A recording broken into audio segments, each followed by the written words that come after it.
Good morning, good morning. I hope everybody's having a fabulous, fabulous day. And of course, this is a big topic for lots and lots of people where we can really feel impacted by how other people respond to us, or by how they're actually acting, or by even just even random people that we may not even know when things happen.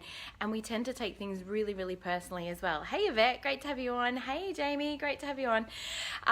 So this is one thing that I certainly used to feel this way all the time as well. I would take everything on board. I was hypersensitive to other people's comments. I felt overly criticized. Hey Audrey, great to have you on. Hey Chris, lovely to have you guys on. Hey Sandra.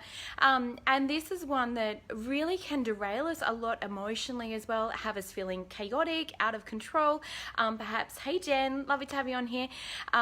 Perhaps emotional eating, like any of those unresourceful behaviors as well, where it's like we can tend to feel really bad about ourselves and just not great. And it really does impact our level of happiness as well. And in a survey that Harvard did quite a few years ago, I believe, was the thing that really changed people's level of happiness throughout a lifetime, 75% of it related to relationships. And of course, the most important relationship that we'll ever have is the relationship that we actually have with ourselves. So if we're not feeling good about ourselves, this is where we will become even more hypersensitive to what other people are saying, or to what other people are doing, or how they're acting, or how responding. And a lot of the time when they're doing things, it's not even to do with us, but we'll take it quite personally. Now, I'm running my Authentic Happiness Intensive workshop over the weekend in Wagga, and I am super, super excited because this is a place where people really get to understand what's actually driving the thoughts and behaviors of other people, but also ourselves. So if you do tend to emotionally eat after somebody's been critical or anything else, it will help you to really understand what's actually going on there at the deeper level. What need is it that you're actually trying to meet? At the end of the day, everybody is just trying to actually get their own needs met, but when we don't even understand at a core or base level what those needs even are, then it's very difficult to do that in a resourceful way as well. Thank you so much for the love and the likes. So this really, really can impact us at a huge level. And in my experience, self-love is absolutely critical to being able to overcome taking things personally, feeling hypersensitive, and making stuff about us as well. Hey Buffy, great to have you on. And this will change the way that you're actually interacting in the world, and will also change the way that we actually respond. And when we take responsibility, which is our ability to be able to respond, then we can actually have that level of discernment where it enables us to step back and observe what's actually going on. Hey Amy, as opposed to get caught up in and consumed by what's actually going on. Now there's two things that kind of play out here, and this is leads into manifestation as well. Hey Beck, great to have you on, darling. Which is really about how we're actually attracting things into our experience and what's actually going on for the other person. Now, if somebody actually said to you, you've got purple hair, and was critical about that, you knew that you don't actually, or you know that you don't have purple hair, you know, the comment doesn't stick. It's just kind of like, whatever. They're just having a day. Like, and we don't take it on board. We don't take it or make it about us. Thank you so much, Amy. That's beautiful. Hey, Bruce, great to have you on. And so when somebody says something that we actually have a deeper fear that we believe might be true, or it might be something that we actually say to ourselves or we believe to be true about ourselves, that's when that comment, that's when that experience will actually penetrate quite deeply. And then we feel hurt by it. And we believe that then the other person needs to be different in order for us to feel okay. And that's when we're trying to control other people. We're trying to change our environment or change our experience, as opposed to really understand what is it within us that actually attracted or created that experience.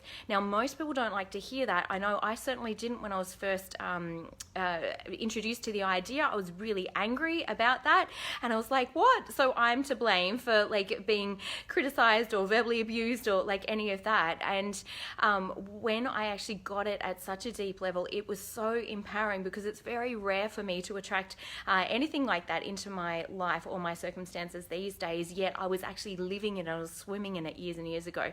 So it really does have the power to change so much. And personal responsibility is where we're actually looking, how have I attracted that? How have I created that? What belief am I actually holding on to about myself that's actually magnetizing myself to experience these experiences again and again? And you'll know that this is truly a belief that you've magnetized yourself to if you're experiencing this with one or more people. If you tend to have the same experience, maybe with multiple people in the same day, you'll be like, oh, there's something really big kind of going on, where you can really look at that and take that personal responsibility. And during the Authentic Happiness Intensive course, I teach people how to release those beliefs, how to let go of those things, and to increase your feelings, to increase your emotions to a higher level where you're no longer vibrating at that level, you're no longer attracting that experience into your life anymore. And it's powerful, powerful work.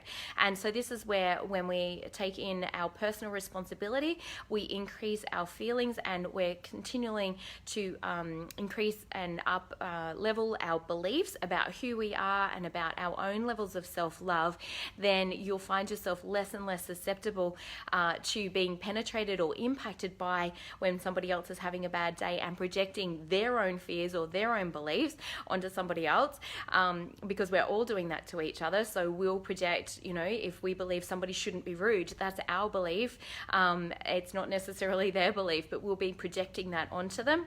And it's really coming back. It's a rule that we actually have within ourselves, that we shouldn't be rude. And so, we can do heaps of deep dives around all of this, but that's exactly what we'll actually be doing on the weekend with the Authentic Happiness Intensive. I do have a couple of spots left at the last minute. If you're wanting to jump in and make that big leap, it will be such a powerful, transformative course that really will help to set you free for life and deliver those life skills as well that it took me until I was 32 to learn them. I would have loved to have known that stuff at 13 or 14. Would have totally changed the trajectory of my life, but everything happens as it needs to. And so now is always the perfect time to be able to step into that space, learn those skills, and then be able to share that with your children as well, so they don't have to take on the negative beliefs around I'm not enough, or I'm not worthy, or I'm not enough of this, or anything else as well. So if you're interested in finding out more, please send me a PM. I can shoot you through the link and have a look and see whether that resonates for you. But the biggest things around this: take responsibility for what you're creating or bringing in or attracting into your life, and find the belief internally that's actually created that, and then release that belief as well. And I use the Byron Katie work, www.thework.com. She has some brilliant worksheets on there for releasing some of those beliefs that can keep us tied up, but of course doing the deep inner work as well. Lots of love to you all. I hope that's been helpful, and reach out to me if you've got any other questions or comments as well. Have a great day. Bye.